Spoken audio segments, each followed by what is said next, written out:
Right, one thing we can do with the vectors is we can add them. Fantastic. So here's vector addition. Now, let me just say this. If we're looking at two vectors, which is what you're starting with if you're adding them, some vectors together, it doesn't really matter if we're considering them to be two-dimensional, three-dimensional, or whatever, because for our purposes, vectors are line segments. And if I have two line segments lying in space, and if I don't care what their initial points are, I can put them together and then I can assume that they lie in the same plane. So I can always assume that these guys are lying in some common plane. So this doesn't really, this isn't sweeping anything under the rug. This is really showing everything for 3 dimensions as well as 2 dimensions. So I've got the vector u and the vector v, and to add them, I'm imagining that u is representing sort of one trip that I've taken from point A to point B, and now v is going to represent a trip that I make from point B to point C. So I'm going to place the terminal point of u at the initial point for v. So the end of my journey over vector u is the beginning of my journey over the vector v. And so I put u here, and then v, its initial point, is at the terminal point of u. And then what is the net trip I've made as far as vectors are concerned? If I went from A to B and then from B to C, what's this vector from the initial point of u to the terminal point of v? I started at u for my first trip. I started here with u for my first trip. I ended here with v for my second trip. So combined trip is u plus v, is this vector starting here and ending there. Great. Now vector addition is actually commutative. That means it doesn't matter the order that I do the addition. It's the same if I do, u plus v or v plus u. This right here is supposed to say that u plus v is equal to v plus u. It's a little bit too hard to read, I think. Anyways, you can see that it's commutative by noting that if I put u as my first vector and v as my second vector, or if I put v as my first vector and u as my second vector, starting at the same initial point, I get a parallelogram like this, meeting in the same terminal point at the end of the day. So moving this direction in this magnitude first, and then this direction in this magnitude second, doesn't matter if I do which direction magnitude I do first. Great. And this is actually something called the Parallelogram Law, which says that the sum of the vectors u and v lies on the diagonal of the parallelogram with sides given by u and v. And in particular, its initial point is this common initial point of v and u, and its terminal point is this common terminal point of u and v. So the next thing we're going to introduce are scalars, and a scalar is just a real number that we're going to multiply against vectors in order to quote-unquote scale them. And by scale, I mean just increase or decrease their magnitude, impossibly flip around the direction.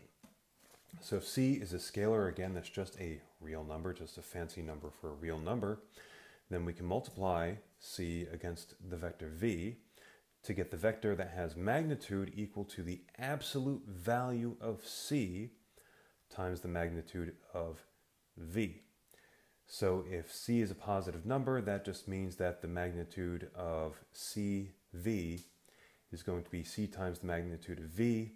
If c is negative, then we have to take the absolute value first, because it doesn't make sense to talk about a negative magnitude. We're thinking of magnitudes as being numbers greater than or equal to 0.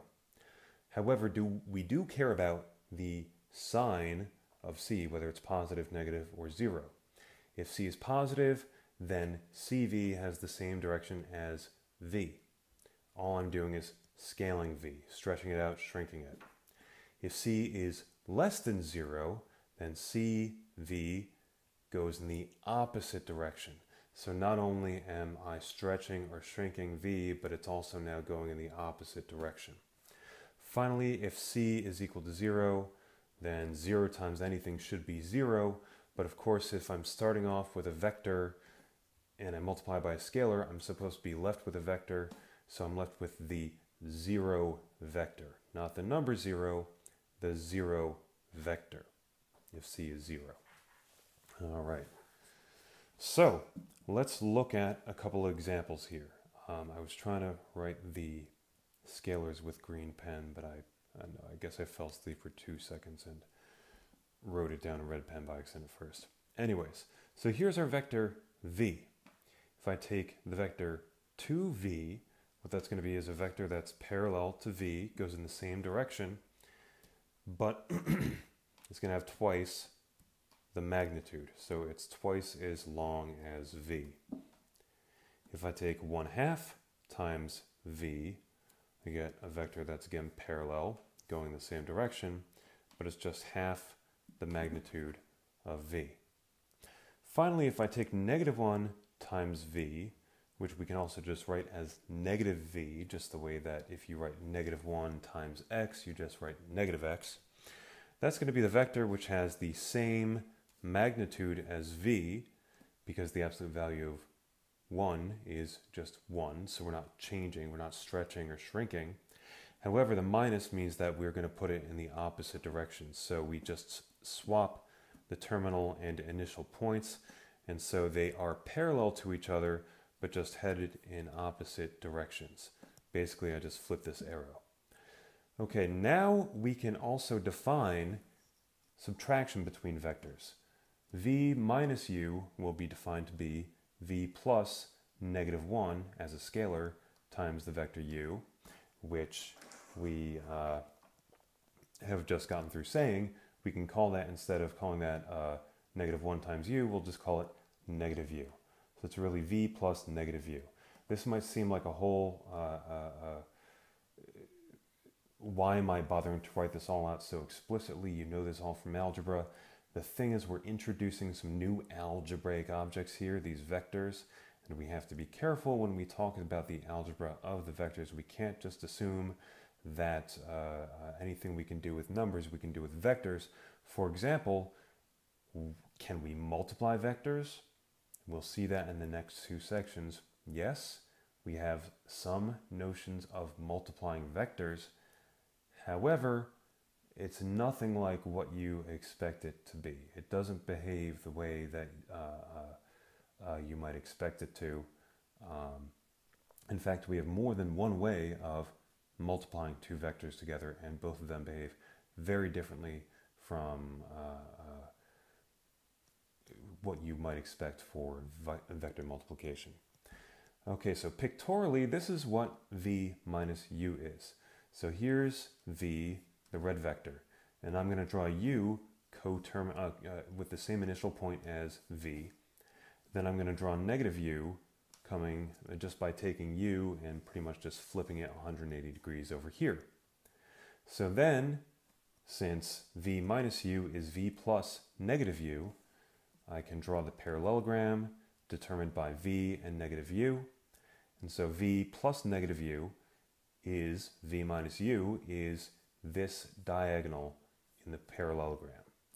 Now notice this, you could take this diagonal and you can actually translate it up, because this diagonal right here, if I move up u, that's the same thing as moving up -u in the opposite direction. You know, if I move towards the end of u, that's the same as moving towards the beginning of -u.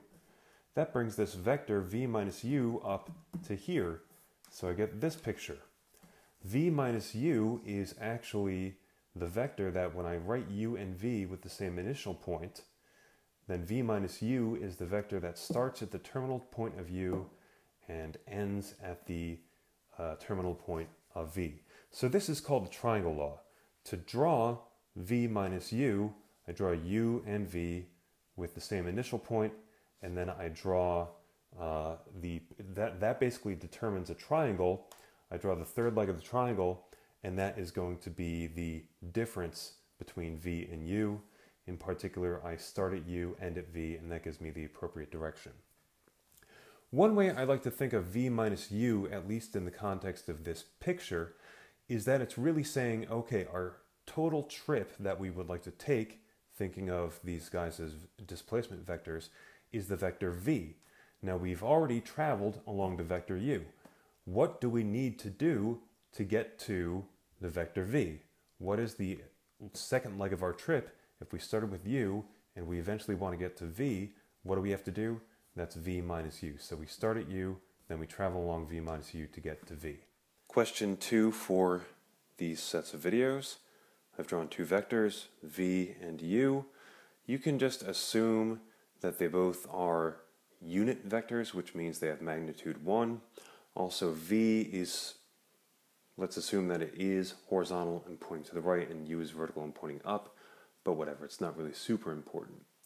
Anyways, I'd like you to sketch the following vectors. Could you sketch 2.5 times v, negative 3 times u, 3v plus 4u, and negative 2v plus 3u.